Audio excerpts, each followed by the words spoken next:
Bismillahirrahmanirrahim. This is our lecture 10, 11 and 12 for week 4.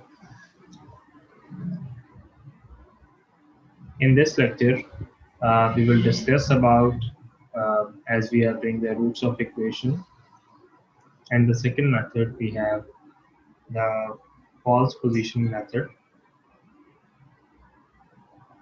with its examples.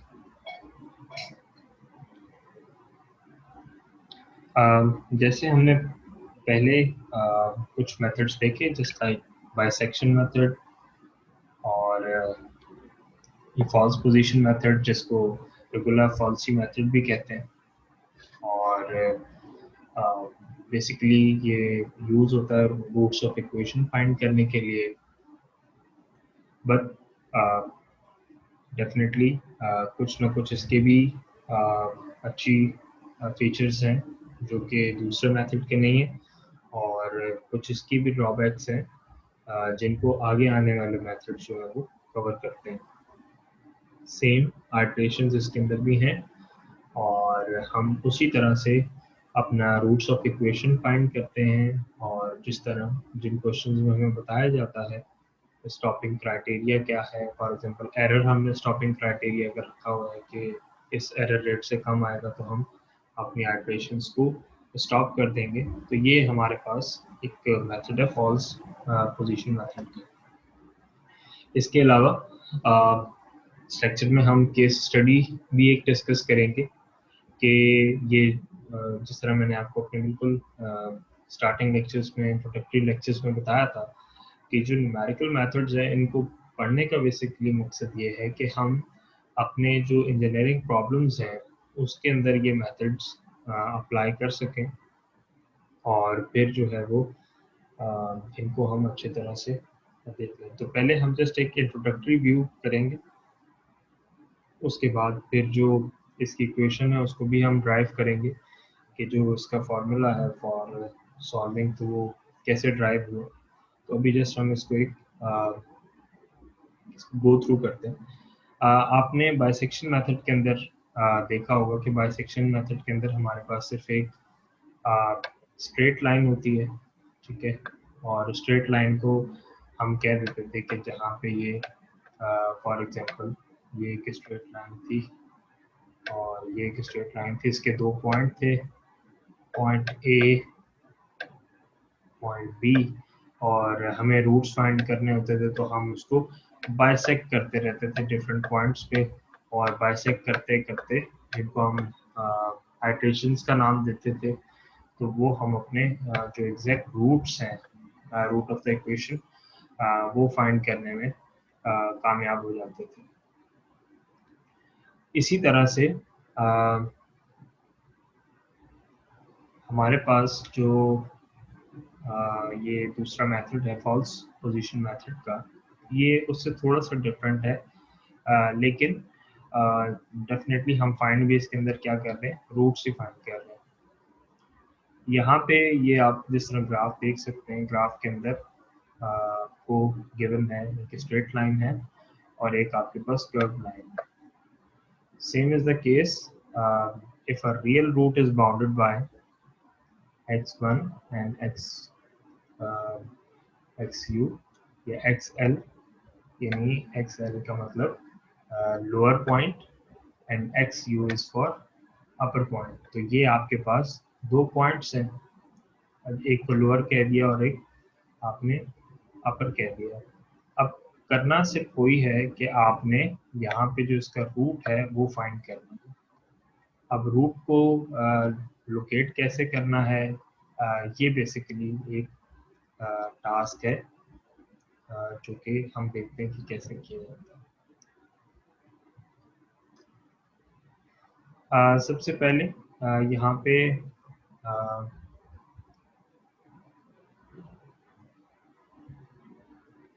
Fair value for Excel और ये find की जाती है और फिर चेक किया जाता है कि वो फंक्शन जो है वो लेस देन 0 है या नहीं।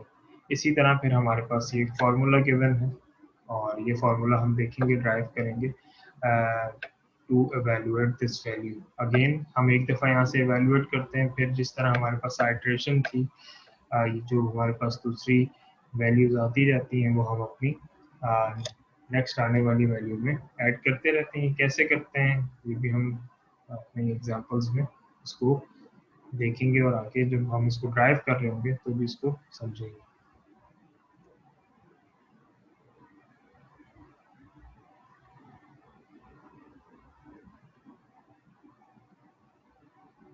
इसी तरह अगेन जिस तरह मैंने अभी बताया, use a new point two replace one of the original points keeping the two point on opposite sides of x axis.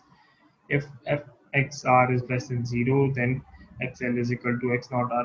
Same आपके पास प्रोसीजर वही है जो आपने बाइसेक्शन मेथड के अंदर यूज किया था। जब आप आइट्रेशन करते थे तो आपके पास दो वैल्यूज होती थी, उन दो वैल्यूज को आप पुट करते थे, आपके पास एक तीसरी वैल्यू आती थी, उस तीसरी वैल्यू को आप कंपेयर करते थे। अगर वो 0 से लेस है तो वो आगे नई आइट्रेशन में वो वैल्यू ऐड हो जाती थी। इसी तरह वो आपका प्रोसेस चलता रहता था। और इसी तरह वो प्रोसेस एंड कब होता था? वो प्रोसेस एंड तब होता था जब आपके पास या तो बिल्कुल बेसिक एग्जांपल्स में जब हम एरर के बगैर बात कर रहे होते थे तो उसके अंदर तो आपको मेंशन्ड होता था कि आप फोर्थ आइट्रेशन तक करें या फिफ्थ आइट्रेशन तक करें, जस्ट आपको वो एक एग्जांपल के ऊपर लाने के लिए और एक जो मेथड से अवेयरनेस है उसके लिए। लेकिन ये जब हम मेथड रियल इक्वेशंस में यूज कर रहे होते हैं तो हमारे पास कुछ हमारे पास कुछ एरर की वैल्यूज गिवन होती हैं। फॉर एग्जांपल मैं कह देता हूँ कि 10% तक इसको आपने रिड्यूस करना है। अब 10% क्या है उस इक्वेशन का, ये वो हम कैलकुलेट करते रहते हैं और हर आने वाली आइट्रेशन में हम उसका एरर कैलकुलेट करते हैं। तो जैसे ही हमें ये बात पता चलती है थ्रू आवर कैलकुलेशन कि जो है अब इसमें जो डिजायर्ड एरर रेट था उससे वो वैल्यू कम हो गई है, तो हम कह देते हैं कि वो उसका स्टॉपिंग क्राइटेरिया है उन आइट्रेशंस का, और हम उस वैल्यू पे फिर जो हमारे पास रूट्स ऑफ इक्वेशन आ रहे होते हैं तो हम उनको फाइनल जो है वो कंसिडर कर लेते हैं। इसी तरह हम इस मेथड को यूज क्यों कर रहे हैं, क्या बाइसेक्शन मेथड में क्या इश्यूज थे, और मज़ीद इसके एडवांटेजेस क्या हैं, डिसएडवांटेजेस क्या हैं, वो भी देखेंगे। तो ये जस्ट एक ब्रीफ इंट्रोडक्शन है इस फॉल्स पोजीशन मेथड का जो हमने अभी देखा। अच्छा, कुछ इस मेथड के एडवांटेजेस हैं, just like it doesn't require the derivative calculation. Uh, this method has first order rate of convergence, that is its linearity convergent, it always converges। इसकी जो convergence है वो जो है वो बाइसेक्शन मेथड से ज़्यादा जो है ये बहुत जल्दी as compare to bisection method converge हो जाता है। और बीच में अभी मैंने एक एग्जांपल भी इसमें रखी है, क्योंकि वही एग्जांपल हमने बाइसेक्शन मेथड के साथ भी की थी और हम अब उसी एग्जांपल को फिर फॉल्स पोजीशन के साथ भी करेंगे, और फिर हम कंपेयर करेंगे कि इन दोनों के अंदर जो डिफरेंस है वो कितना आया है। तो फॉर एग्जांपल मतलब डिफरेंस से मुराद के कन्वर्ज कौन सी मेथड ज़्यादा जल्दी करके है।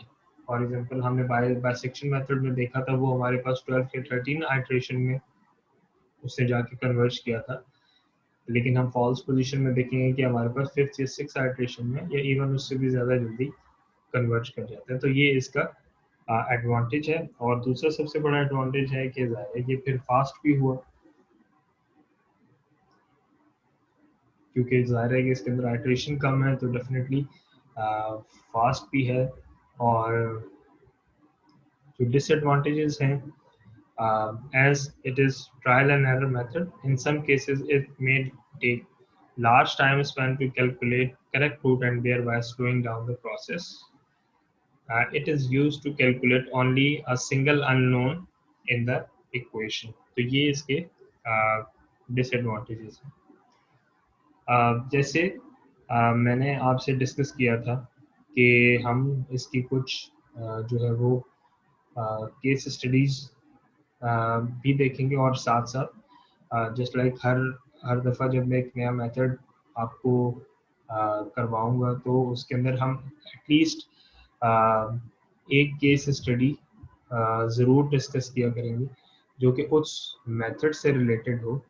द रीज़न इज़ डैट कि अगर हम वो केस स्टडी नहीं देखते हैं तो फिर ये जस्ट एक मैथ्स का कोर्स बन के रह जाएगा, जो कि हम बिल्कुल भी नहीं चाहते, क्योंकि हमें देखनी है इसकी एप्लीकेशन, और उन एप्लीकेशंस को हमने अप्लाई होते हुए देखना है। अच्छा, ना सिर्फ इलेक्ट्रिकल इंजीनियरिंग से रिलेटेड हम इसकी एप्लीकेशंस देख रहे होंगे, बल्कि जो बाकी दूसरी इंजीनियरिंग फील्ड्स हैं और उसके अंदर भी जो एप्लीकेशंस हैं वो भी हम देख रहे होंगे कि इसके अंदर वो कैसे अप्लाई होती हैं। अब ये आपको जो एक सर्किट नज़र आ रहा है, ये एक सिंपल, आप देख सकते हैं, एक सिंपल आरएलसी सर्किट है। अच्छा, इस तरह का सर्किट मैं एक आपको एक एग्जांपल देता चलूँ, जो कि साथ हमारे क्योंकि ये नेटवर्क एनालिसिस में तो आप देखते ही हैं, लेकिन मज़ीद जब आगे आप जाएंगे आप पावर इलेक्ट्रॉनिक्स में देखेंगे इस चीज़ को, और इसी तरह इससे मिलता जुलता सर्किट हमारे पास डीसी टू डीसी कन्वर्टर्स के लिए भी होते हैं। अब बेसिकली हो क्या रहा होता है कि बार बार आपका कैपेसिटर चार्ज हो रहा होता है, और इंडक्टर आपका जो है वो मैग्नेटाइज हो रहा होता है, बार बार डीमैग्नेटाइज हो रहा है, मैग्नेटाइज हो रहा है, डीमैग्नेटाइज हो रहा है, और ये काम हमें पता है कि फ्रैक्शंस ऑफ सेकंड्स में हो रहा होता है। रेजिस्टर सम टाइम लगाया जाता है टू हैंडल द लोड और टू डिसिपेट इट, जो भी आप करना है। तो एक सिंपल सब आपको बता रहा हूँ। तो अब जितने भी हमारे डीसी टू डीसी कन्वर्टर्स हैं, अच्छा डीसी टू डीसी कन्वर्टर्स आप उनके शायद अभी इतनी वो क्योंकि आपने पढ़े नहीं है, और आपने बेसिक आइडिया में आपको दे दूँ कि जो डीसी टू डीसी कन्वर्टर है, क्योंकि हमें अभी तक ये पता है कि एसी टू एसी अगर हमें वोल्टेज लेवल चेंज करना हो तो हमें क्या करना पड़ता है, हम सिंपल एक ट्रांसफार्मर यूज़ कर लेते हैं, और हमें फिर एक स्टेप लेवल या स्टेप अप करना हो या स्टेप डाउन करना हो तो हम एक सिंपल ट्रांसफार्मर यूज़ कर लेते हैं, तो हमारा एसी वोल्टेज पे तो वो काम हो जाता है। लेकिन जब हम डीसी पे आते हैं तो हम क्या करते हैं, तो आपने अपनी जो बेसिक इलेक्ट्रॉनिक्स हैं उसमें तो ये सिंपल पढ़ा होगा कि हम रेक्टिफायर यूज़ करते हैं, और लेकिन रेक्टिफायर के जो सबसे बड़ा लॉस है वो क्या है, लॉस ऑफ एनर्जी है। रीज़न क्या है कि आप रेक्टिफायर के अंदर क्या कर रहे हैं, बहुत ज़्यादा एनर्जी वेस्ट कर रहे हैं, ठीक है। उसके बाद भी आपको सर्टेन प्रॉब्लम्स आते हैं, रिपल्स के प्रॉब्लम है, आपके पास शेप ठीक नहीं आता, और बहुत सारे इश्यूज हैं। लेकिन जिस तरह इलेक्ट्रॉनिक्स ने जो है वो इनोवेशन आई है, इसी तरह पावर इलेक्ट्रॉनिक्स में भी फिर काफ़ी ज़्यादा इनोवेशन आई है, और इसका नाम पावर इलेक्ट्रॉनिक्स रखा है इस वजह से गया कि जितने भी आपके जो ये जो पावर सर्किटरीज हैं, ठीक है, बड़ी बड़ी जितनी पावर सर्किटरीज हैं उसके अंदर ये यूटिलाइज होती है। इवन आपने सुना होगा कि ये जो प्रोजेक्ट है पावर का, जस्ट लाइक कासा 1000 जो पाकिस्तान कजाकिस्तान से जो है वो इंपोर्ट करेगा इलेक्ट्रिसिटी, तो वो किस में होगी, वो डीसी में होगी। अब उसको डीसी से पहले एक डीसी लेवल में कन्वर्ट किया जाएगा, तो उसके लिए डेफिनेटली किन चीज़ों की ज़रूरत होगी, बहुत बड़े बड़े कन्वर्टर्स की ज़रूरत होगी। तो अभी हम उन कन्वर्टर्स की डिटेल में नहीं जाते हैं वो हैं क्या, लेकिन just for the sake of understanding हमें ये पता होना चाहिए कि हम इसको यूज़ क्यों कर रहे हैं, ठीक है। तो ये जो डीसी टू डीसी कन्वर्टर्स होते हैं, और अगेन मोस्ट इम्पॉर्टेंट एग्जांपल मैं आपको अगर दूं, जनरेटर्स सबने देखे होंगे। जनरेटर जो हमारे पास ये जो थोड़े बड़े साइज के जो हमारे इंडस्ट्रियल एस्पेक्ट्स के अंदर यूज हो रहे होते हैं, जस्ट लाइक मैं कहता हूँ 500 केवी या 1 मेगावाट के या इवन 2-3 मेगावाट के भी यूज हो रहे होते हैं। तो उन जनरेटर सेट के ऊपर हमारे पास इग्निशन सिस्टम्स होते हैं। अब इग्निशन सिस्टम्स क्या होते हैं? Ignition system basically just like your car ignition system, वो क्या कर रहे होते हैं? इग्निशन प्रोवाइड कर रहे होते हैं ताकि वहाँ पे जो अंदर जो प्रोसेस है पिस्टन के अंदर, जिस तरह हमें पता है कंबशन का प्रोसेस होता है, तो उसको फैसिलिटेट करने के लिए आपको इग्निशन की ज़रूरत होती है। अब वो इग्निशन कितने लेवल का होता है, उसके अंदर आपको स्पार्क चाहिए होता है। अब उस स्पार्क को कंट्रोल कौन करता है? क्योंकि वो बहुत ज़्यादा हाई वोल्टेज का स्पार्क आपको वहाँ पे रिक्वायर्ड है, तो आप उसको कंट्रोल कौन करेगा? तो वो इसी तरह के डीसी टू डीसी कन्वर्टर्स होते हैं। एक छोटी से उसको मैं एक आपको इन्फॉर्मेशन दे दूँ कि अगर मैं एक डीसी फॉर एग्जांपल मैं 12 वोल्ट से 24 वोल्ट में कन्वर्ट करना चाह रहा हूँ। रिमेंबर डीसी की बात हो रही है, not AC. 12 volt DC to 24 volt DC को अगर मैं कन्वर्ट करना चाह रहा हूँ सिर्फ डीसी लेवल पे without any type of AC involvement in it, तो मुझे क्या यूज़ करना पड़ेगा? जो सर्किटरी मैं बनाऊंगा वो जो आपको यहाँ पे नज़र आ रही है वो इसी तरह की होगी, ठीक है, इससे मिलती जुलती होगी। तो उसको कहा जाता है, ये बूस्ट कन्वर्टर है, ठीक है, BOOST, बूस्ट कन्वर्टर। इसी तरह अगर मैं लो लेवल में जाना चाहता हूँ, यानी मैं 24 वोल्ट डीसी से 12 वोल्ट डीसी को कन्वर्ट करना चाह रहा हूँ, तो उसके लिए भी इससे मिलता जुलता सर्किट होगा, लेकिन बस मुझे ये कैपेसिटर इंडक्टर की पोजीशंस को वेरी करना पड़ेगा। लेकिन हो कहाँ वो वहाँ भी क्या रहा होगा? चार्ज और डिस्चार्ज का फिनोमेना हो रहा होगा। तो ऐसे केस में उसको क्या कहते हैं? उसको कहेंगे बक कन्वर्टर। तो ये दो बेसिक सर्किट टाइप्स हैं। अच्छा, रियल टाइम के अंदर जो एप्लीकेशंस है न्यूमेरिकल मेथड्स की, वहाँ भी आपको क्योंकि कैपेसिटर्स की कैलकुलेशन करनी होती है, आपको इंडक्टर की कैलकुलेशन करनी होती है, तो वहाँ पे भी आपको जो है वो न्यूमेरिकल मेथड्स आपको यूज़ होते हुए नज़र आएंगे। और कोई भी मेथड यूज़ हो सकता है, क्योंकि अभी हमने बिल्कुल इनिशियल स्टेजेस पे तो हमने 1-2 मेथड्स ही देखे। तो जब आप सारे मेथड्स वो कहते हैं कि इफ यू जब सारे मेथड्स आपके पास बकेट में होंगे, तो ये आपको देखना है कि which method you have to use, ठीक है, और कौन सा यहाँ पे फिजिबल है, आपकी रिक्वायरमेंट क्या है। इसी तरह जो कंप्यूटर प्रोग्राम है वो भी सबके अवेलेबल होते हैं और उसके अंदर भी ये यूटिलाइज होते हैं। तो ये जस्ट एक ओवरव्यू था केस स्टडी को बताने से पहले, ताकि हमें एटलीस्ट ये आइडिया हो कि ये रियलिटी में भी हमारी इंजीनियरिंग में ये अप्लाई हो रहे हैं। तो coming back to the problem, ये एक बेसिक जो है वो RLC सर्किट है, because as we know that electrical engineers use Kirchhoff current law, um, और किरचॉफ करंट लॉ हो गया, किरचॉफ वोल्टेज लॉ हो गया, या KVL KCL, वो स्टडी करते हैं स्टडी स्टेट बिहेवियर जानने के लिए इलेक्ट्रिकल सर्किट्स का। अब जो हमें पता है कि जो स्टडी स्टेट बिहेवियर होता है उसके अंदर बहुत सारी उसको एग्जामिन जब हम लोग करते हैं तो उसके अंदर बहुत सारे चीज़ें आ जाती हैं। उसके अंदर डिफरेंट ट्रांजिएंट्स आते हैं, और इसी तरह जब आपका स्विच क्लोज हो रहा है तो क्या हो रहा है, फिर स्विच ओपन हो रहा है तो क्या होगा, कैपेसिटर चार्ज हो रहा है तो क्या होगा, कैपेसिटर डिस्चार्ज हो रहा है तो क्या होगा। तो ये सारी चीज़ें हमारे पास यहाँ पे आ रही होती हैं, और इसी तरह उस पीरियड को फिर हम जो ट्रांजिएंट पीरियड भी फिर हम कहते हैं। अच्छा, हमें एक चीज़ पता है, वो बिल्कुल बेसिक है, कि जो भी फ्लो ऑफ करंट हो रहा है, ठीक है, तो एक बेसिक इक्वेशन हमने देखी हुई है, वो क्या है, V is equal to IR,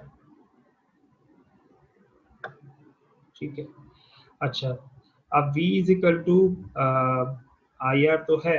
अब इसी तरह जो वोल्टेज ड्रॉप आपके पास इंडक्टर के क्रॉस होगा तो उसको मैं कैसे लिख सकता हूँ, V L is equal to L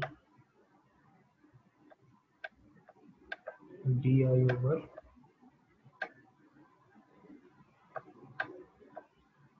D T.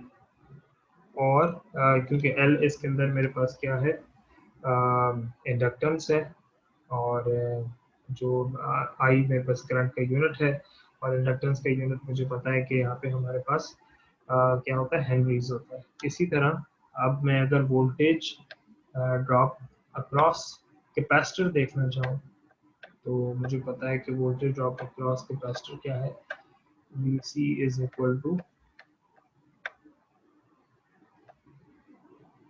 Q over C. जहाँ पे मुझे पता है कि यहाँ पे ये जो सी, जो मेरे पास ये जो क्यू है वो चार्ज को रिप्रेजेंट कर रहा है और सी जो है कैपेसिटेंस को। अब होगा क्या, जैसे हमें पता है कि किरचॉफ हमें ये बताता है कि जो sum of all the algebraic sum of all the volt of all the voltages drop around a closed circuit is zero। तो हम कुछ भी नहीं करेंगे, हम इन तीनों इक्वेशंस को जो हमने निकाली हैं, इसकी, इंडक्टर की, कैपेसिटर की, और ये हमने जो ओम्स लॉ निकाला है, उनको हम उस स्विच के क्रॉस यहाँ पे लिख सकते हैं, एल डी आई ओवर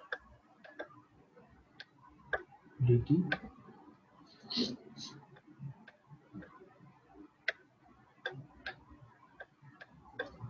और यहाँ पे क्योंकि v is equal to I R है तो ये सिंपल यहाँ पे आई आर हो जाएगा प्लस क्यू ओवर सी। और ये सारे किसके इक्वल है, क्योंकि अलजेब्रिक सामने तो ये सारे किसके इक्वल है, जीरो। इसी तरह फिर जब हमारे पास जो करंट है वहाँ पे उसको हम इक्वल है I, I is equal to D Q over D T, क्योंकि चार्ज आपके पास क्या हो रहा है, चेंज हो रहा है विद रिस्पेक्ट टू टाइम। और वो इस वजह से हो रहा है क्योंकि ये स्विच आपका ओपन और क्लोज हो रहा है बार बार। ठीक है, अब ये आपके पास सारी सिचुएशन है, और इसको मजीद अगर आप आ, आगे लेके चलते हैं तो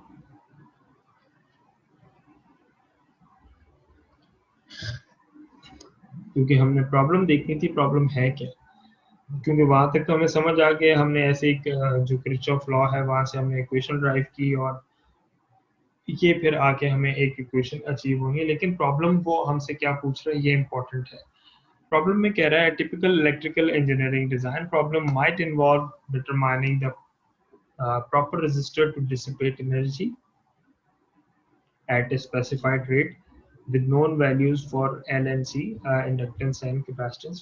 For this problem, assume the charge must be dissipated to 1% of its original value, Q over Q naught, 0.01, and the time is given 0.05, and the inductance 5 Henry, and capacitance 1 exponent minus 4 farad। अब ये जो equation हमने drive की तो इसके अंदर हम अपनी ये जो सारी वैल्यूज हैं यहाँ पे इसमें हम पुट कर देंगे।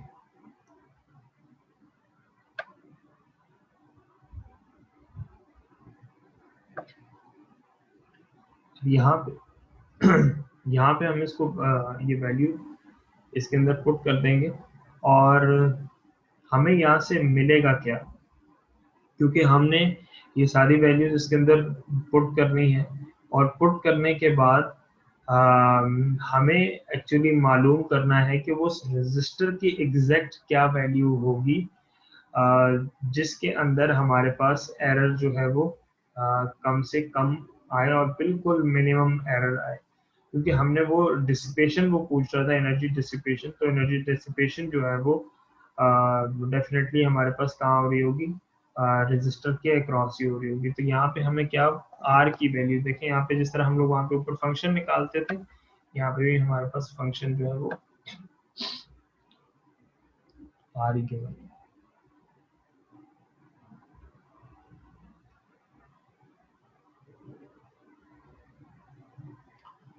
अगेन हम ये देखते हैं कि जिस तरह हमने बाइसेक्शन मेथड किया था और हम उसके अंदर क्या करते थे, हम बताते थे कि हमारे पास दो पॉइंट हैं, एक पॉइंट ए है, एक पॉइंट बी है, और इन दो पॉइंट्स के दरमियान हमारा कहीं वो रूट लाई कर रहा है। तो यहाँ पे हमारा जो रूट था जो कि रेजिस्टेंस की एक वैल्यू थी 328.151 आया, और ये बताया गया, इसको आप परफॉर्म भी करेंगे कि 20 after 21 iterations of the bisection methods R give 328.151 ohms value। अच्छा, अब अगला एक जो सवाल बनता है इसके ऊपर जो हमारे जहन में आता है कि हम 21 आइट्रेशन पे क्यों रुक गए। हम 11th पे भी रुक सकते थे, हम 7th पे भी रुक सकते थे, हम 5th पे भी रुक सकते थे। वाई 21?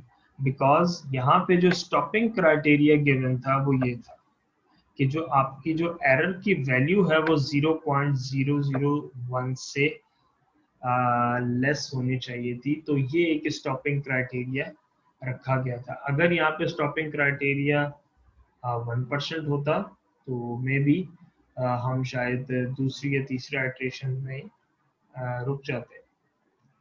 ठीक है, तो ये एक प्रैक्टिकल एग्जांपल है। इसी तरह हमारे पास जितने भी इस तरह के साइनोसाइडल वेव्स हो गई, और आपके पास जो डिफरेंट ट्रांजिएंट्स आ रहे होते हैं उनको कैलकुलेट करने के लिए, और हम देखते हैं हमारे पास स्पेशली इन कैपेसिटर्स, जो कैपेसिटिव हमारे पास सर्किट्स होते हैं, तो वहाँ पे हमारे पास ट्रांजिएंट्स आ रहे होते हैं, हमारे पास इंडक्टिव सर्किट्स के अंदर आ रहे होते हैं, क्योंकि ये बार बार क्या हो रहे होते हैं, चार्ज एंड डिस्चार्ज हो रहे होते हैं।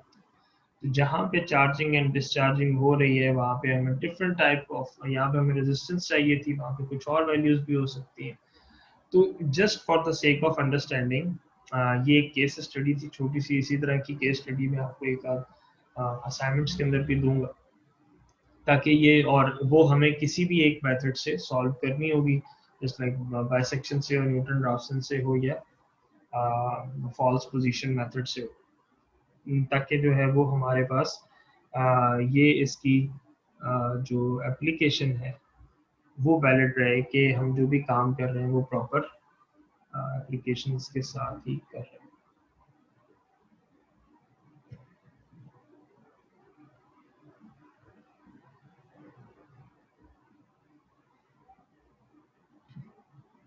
अच्छा, इसको देख लेते हैं ये ड्राइव कैसे हुआ, फिर हम इसके एग्जांपल्स की तरफ देखेंगे। अच्छा, यहाँ पे आपको गिवन है एक ग्राफ जिसके एक्स और वाई एक्सिस है। मैं ये कहता हूँ मेरे पास एक पॉइंट ए है, एक पॉइंट बी है।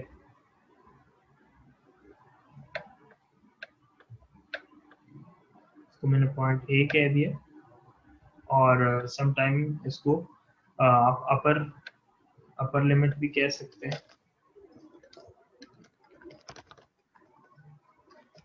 और इसी तरह ये आपके पास पॉइंट बी है, जिसको आप लोअर लिमिट भी कह सकते हैं, एक्सएल भी कह सकते हैं, या बी, या कोई भी आप नाम दे सकते हैं। अब बाइसेक्शन में हम क्या करते थे, बाइसेक्शन में हमारे पास सिर्फ एक लाइन होती थी, ये बस ए टू बी, ये कर्व नहीं होता था। अब यहाँ पे हमने कर्व बनाया है, और कर्व बनाने का मकसद ये है कि यहाँ पे ये जो सी है, ये कहीं ना कहीं यहाँ पे ये रूट हो सकता है, यानी ये कर्व बनाया दोबारा यहाँ से इसको। अब होगा क्या आपके पास, मैं ये कहता हूँ कि स्लोप ऑफ ए बी, हम इसको प्रूव करने जा रहे हैं। स्लोप ऑफ ए बी बराबर है स्लोप ऑफ ए सी, यानी ये स्लोप ए बी का ये इक्वल है किसके, ए सी के। कैसे, हमें पता है स्लोप कैसे represent y2 minus y1 over x2 minus x1। तो स्लोप ए बी के जो जब मैं लिखने लगूंगा तो मैं कैसे लिख सकता हूँ, y2 मेरे पास यहाँ पे एफ बी है minus F of A over x2 मेरे पास क्या है, b माइनस ए, इक्वल है किसके, ए सी के। अब ए सी क्या है मेरे पास यहाँ पे, क्योंकि फंक्शन इसका नहीं है तो ये 0 के इक्वल है, तो 0 माइनस एफ ऑफ ए और c माइनस ए। अब डिजायर्ड वैल्यू क्या है, डिजायर्ड है यहाँ की ये वैल्यू फाइंड करना। तो जहां पे मुझे ये वैल्यू फाइंड, क्योंकि ये अभी मेरे पास क्या है, अननोन है, तो इस अननोन की वैल्यू को फाइंड करने के लिए इस इक्वेशन को मैं ए को इस साइड लेके जाऊंगा और यहाँ पे ये मेरे पास सी की वैल्यू आ जाएगी। बुक में भी ये इक्वेशन सॉल्व्ड है और मज़ीद आगे इसको सिंप्लीफाई और भी किया गया है, तो वो हमारी मर्जी होती है कि हम उसको, अगर आप करना चाहेंगे तो आप बिल्कुल कर सकते हैं। तो ये जो सी है वहाँ पे एक्स नॉट से गिवन है, तो वेरिएबल्स का कोई डिफरेंस नहीं होता, वो आप कोई भी ले सकते हैं। और ए और बी को वहाँ पे अपर और लोअर लिमिट से रिप्रेजेंट किया गया है। तो इसी तरह यहाँ पे हम क्या करते हैं, first we check 2 points A and B for negative and positive value, क्योंकि एक हमने हमेशा क्या लेनी होती है, पॉजिटिव, और एक हमने लेनी होती है नेगेटिव। और यहाँ पे हमने फाइंड क्या करना होता है, रूट्स फाइंड करने होते हैं, जिसकी बिना पे हम फिर आइट्रेशन करते हैं।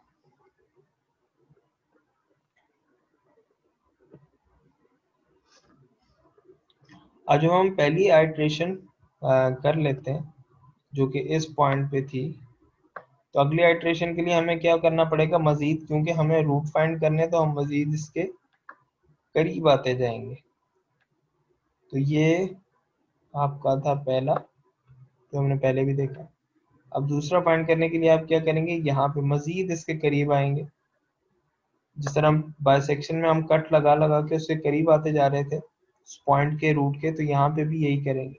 यहाँ पे आप कर्व के जरिए कर रहे हैं, यहाँ पे एक पॉइंट आ जाएगा। इसी तरह फिर जब आप नेक्स्ट आइट्रेशन करेंगे तो मजीद आप इसके करीब आते जाएंगे और एक वक्त आएगा कि आप वो एग्जैक्ट जो रूट ऑफ द इक्वेशन है वहाँ पे पहुँच जाएंगे। अच्छा, अगेन ये एक सिंपल मेथड है इसको समझने के लिए। ये आई थिंक ये एक ग्राफ ही आप लोगों के लिए काफ़ी है कि आप इसको समझ सकते हैं कि बेसिक डिफरेंस बाइसेक्शन में और उसमें कहाँ पे आ रहा है। ये देखें, जिस तरह डिफरेंट पॉइंट्स हैं ए बी सी डी,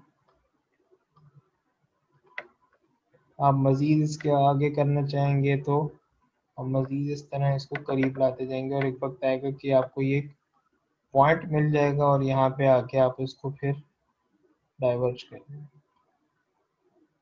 तो ये हमारा जो है वो फर्स्ट पार्ट था, और फर्स्ट पार्ट के बाद हम इसकी कुछ एग्जाम्पल देखते हैं कि एग्जाम्पल के अंदर हम इसको सॉल्व कैसे करते हैं फिर।